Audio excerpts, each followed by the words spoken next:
Hello everyone, welcome to the Instant Match Reaction Show. Liverpool 2, Tottenham Hotspur, and moaning Jose Mourinho 1. Oh my word. Like, Chris, what a game of football. It was a great game of footy, mate. I mean, just like two sides who were playing their way, and the styles produce a great game. Like two UFC fighters, one's a puncher, one's a fucking grappler. The styles just match up perfectly sometimes, and that was it. Like, you know what I mean? That's what we saw. Jose had his way of playing, Klopp had his way of playing. We played into their hands, they played into our hands, and it went like that game just went like that. It's funny because it's one of those great examples of a game where there's loads to talk about the game, and we will do anything we don't cover. We'll talk about on the Final Word show tomorrow on the website, but the post-match stuff, I think, warrants a bit of a chat because Mourinho, very bullish, claimed the best team lost, which is just you've got to admire the bollocks of the man. Like sometimes, like I can see why he might be deluded into thinking that way because they had a couple of decent opportunities and the one counter-attacking goals, obviously, you know, spectacularly enacted where they go through the finest of margins. You know, one day that goes for you, the day it doesn't, whatever. But on the balance of play on the whole game, Liverpool were far and away the better side there. I think he misspoke, Paul, to be honest with you. I think he meant to say the best team won. Yeah. It's just one word, mate. It's easy to get one word wrong, you know what I mean? I did it just before we went live and having the same conversation. Yeah. But no, look, they had the chances to win the game, and if he'd have said that, I'd have agreed with him. Mm-hmm. But he's not talking to us there, is he, Paul? No, he's talking to the Tottenham Hotspur fans who he's still trying to win over because he's fallen. I said this is the Mourinho trap, and Spurs will go a lot longer than Real Madrid and Man United, and I mean, you know, Chelsea went back for seconds, like, but because they're so desperate for someone to guide them towards something they can rub in Arsenal fans' faces. It's the reason to exist. But this is how he comes undone, is because he comes up against a really good team and he plays like this, and when it works you get to go mastermind.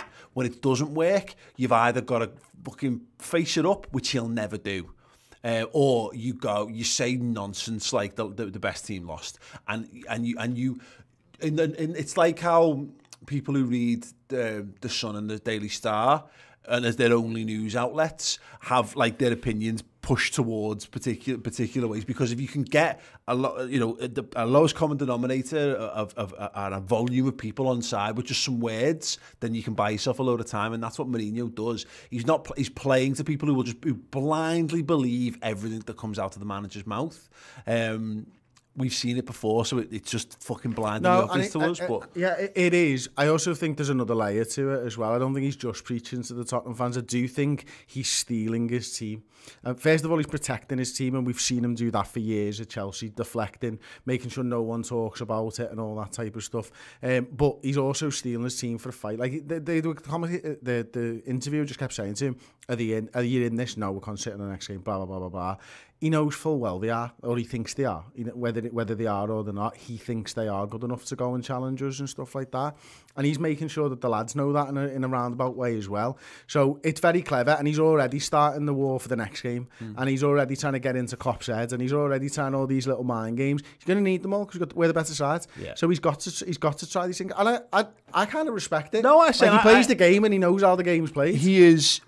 We said this before. He's just Roy Hodgson, Sam Allardyce, Tony Pulis, but he's Portuguese and he does it at the very highest level of the game, and he's got all the big things, and he's better than them. He's better than all of them, by the way. He's the perfect example of that way of doing things, and the way he manages expectations of the fans, and the way he does all those things. Him and Simeone are cut from the same cloth. Yeah, absolutely. They're both the same types of managers. I think Roy Hodgson's cut from the same cloth. Roy Hodgson used to do this to us all the time because he's looking for things in the game that most people aren't. He's gone out with a game plan, and look, again, his game plan's almost worked. And I said, you come across looking like a genius. Rafa did this all the time. We masterminded our way through European ties by being like that, by being very hard to beat, by hitting on the counter-attack. Again, Gerard Houllier, we celebrated the life of Gerard Houllier, and we talk about all the high points, but we played some fucking...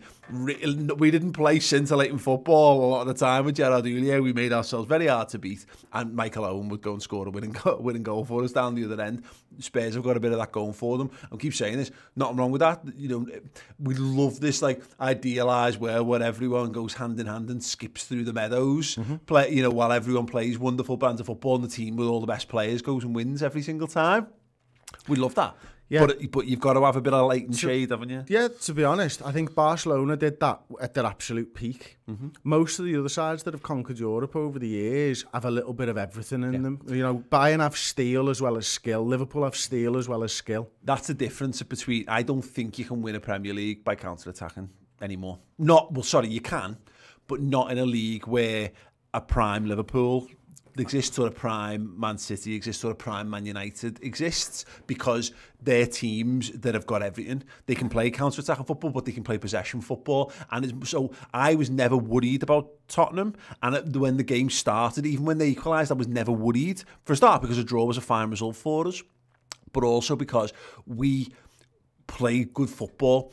We've come up against teams that have parked the bus before and been tough and resolute and looked to us on the counter-attack, and we've crafted nothing, and not been able to get through and not got our good players into promising positions. There was none of that. I got the sense that we could score, and we would score at some point. And we get lucky with the Salah goal, absolutely, you know, deflection, but we don't get lucky with the way that we built pressure up on them. No. Liverpool, and why I believe the Premier League is probably the hardest league to win, and I've said this for years now, is you face every different type of side coming up in the Premier League. You face really, really technical sides who are really good and at the top of the league. You face technical sides at the bottom of the league who like to play football. You've play teams like Jose Mourinho's sides who sit back and counter-attack, low blocks, all kinds of things, three at the back, everything. There's the most differentiation between teams in the Premier League, I think, than any of the other top European sides. And therefore, you have to be able to play more than one way to win the league. Yeah. And that's what Liverpool are able to do. They can do possession, we can go counter-attack, we can score from set pieces, we can do everything really well. That's why I agree with your point about it going to be very difficult to win the league the way that Tottenham do. You can garner loads and loads of points and you can win loads of games more than you'll lose. But I just think at times you need to be able to change it up. Yeah, we just did come up against, because the problem is their style of play is that, and that's where we had this is why there was a limitation to what we could do in the early days of Klopp, because we were a counter-attacking side and you have to evolve beyond that. And again, if you're playing in a league full of counter-attacking sides, that's fine. If Liverpool are in this league, Spurs are the second best team in this league at the moment. They literally are. You know, that's just the way they're positioned at the moment, because they've got a good squad, they've got a brilliant manager, and they've got world-class players and a brilliant manager. And there's a lot of teams that have got a bit of something here and there, but they've got all the dark art. They've got a lot of the hallmarks of a really good side, because again, the bulk of that side's been together for ages. They've got a great understanding, and now they've got a thirst to do anything to succeed. Did you see Jose going on like five players from that team in the Champions League final? Because what we said before the game, he needs to move them away from that mentality of they were good enough. So that's why he's saying, no, it's a new team, it's a new style of play, because he needs them to drop all the things that, you know, happened during the Pochettino time. They need to forget about those things, because they need to believe that they can win. Yeah. And why this game was massively important, and why it was more so, and why we said it in the build-up to this game, is because they've done their game plan there. Yeah. That's as good as Tottenham could be against Liverpool at Anfield, and they lost, which massively dents them, which is why he said that the best team lost. Yeah. Because he needs them to believe it. Because if they believe they've done everything that Jose said and it didn't work, they're out of this league title already. Not 100%. I thought it's one of them. We'd be talking about the referee in a really bitter way if we'd not won that game. Because he was crap. Anthony Taylor was horrendous tonight, and he always is whenever he refs Liverpool games. And I know that we all have that. There's always loads of referees that seem to be the issue and all that. But the amount of the inconsistencies in what they're doing. There's handball decisions that's just wrong.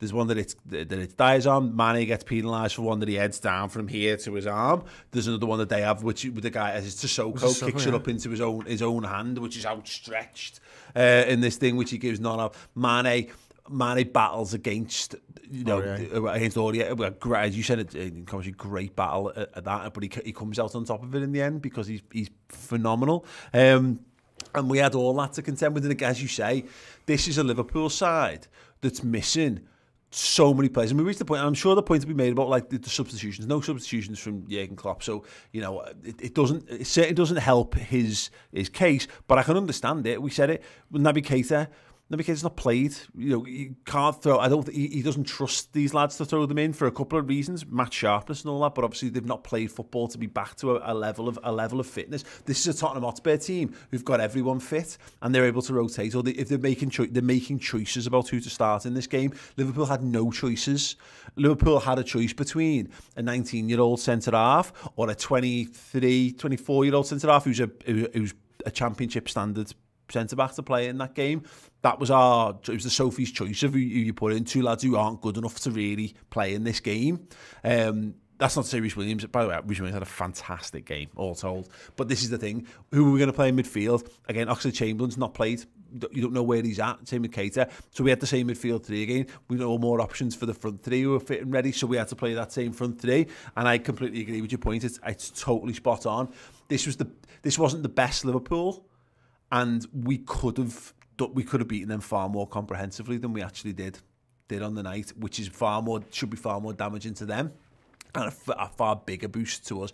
Bobby Firmino, again, he's taken loads of stick at times. I mean, that's a world class performance in every way you can look at a world-class performance. The way the ball's stuck to him, the way he showed for it, the way he dropped deep, the way he was bringing players in, the way he finishes for the header. I mean, it was a complete centre-forward performance from him today.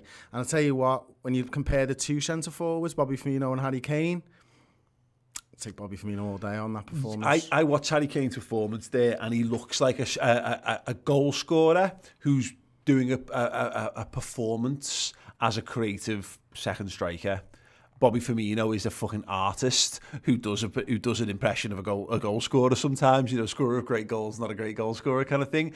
And you can see it in Harry Kane's Bobby Firmino took shots on where it was well crafted, and he's in a good position to take shots. Harry Kane's having mad shots from like 35 yards out, and because maybe a header from 3 yards out. Oh, I mean, yeah. Look, Bobby buries that. I'm not. It's the thing. Bobby's was harder. We've more than written our chances, but again, you can do that in games all along. If Liverpool took all the chances that we've had that have been like that all season, again, we'd be fucking this league. This league would be. You'd just be turning around and hand it to us. And it's funny. I've still got this in my head about Spurs, and I've said Spurs are the best place to capitalise on if Liverpool aren't capable this season, but at this point that the Spurs are just best placed if Liverpool decide that they can't put enough players on the pitch and we have to forfeit.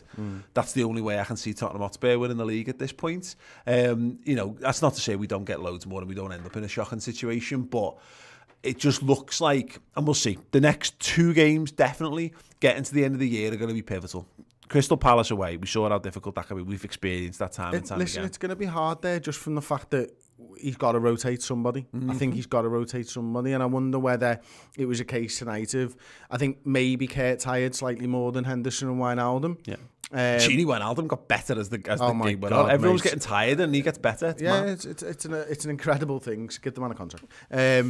But I think someone's coming into the midfield. Yeah. I really do at the weekend, and that performance there from those three midfielders, Henderson, Wijnaldum, Kurt Jones, that's a complete midfield. It was a complete midfield performance. I said on the player ratings, Paul, it's going to be very hard to get Curtis Jones out of this side now. Yep. Yeah, he's 19 years old, Chris, and he's no longer just being like let's use Nico Williams and Reece Williams as an example of this.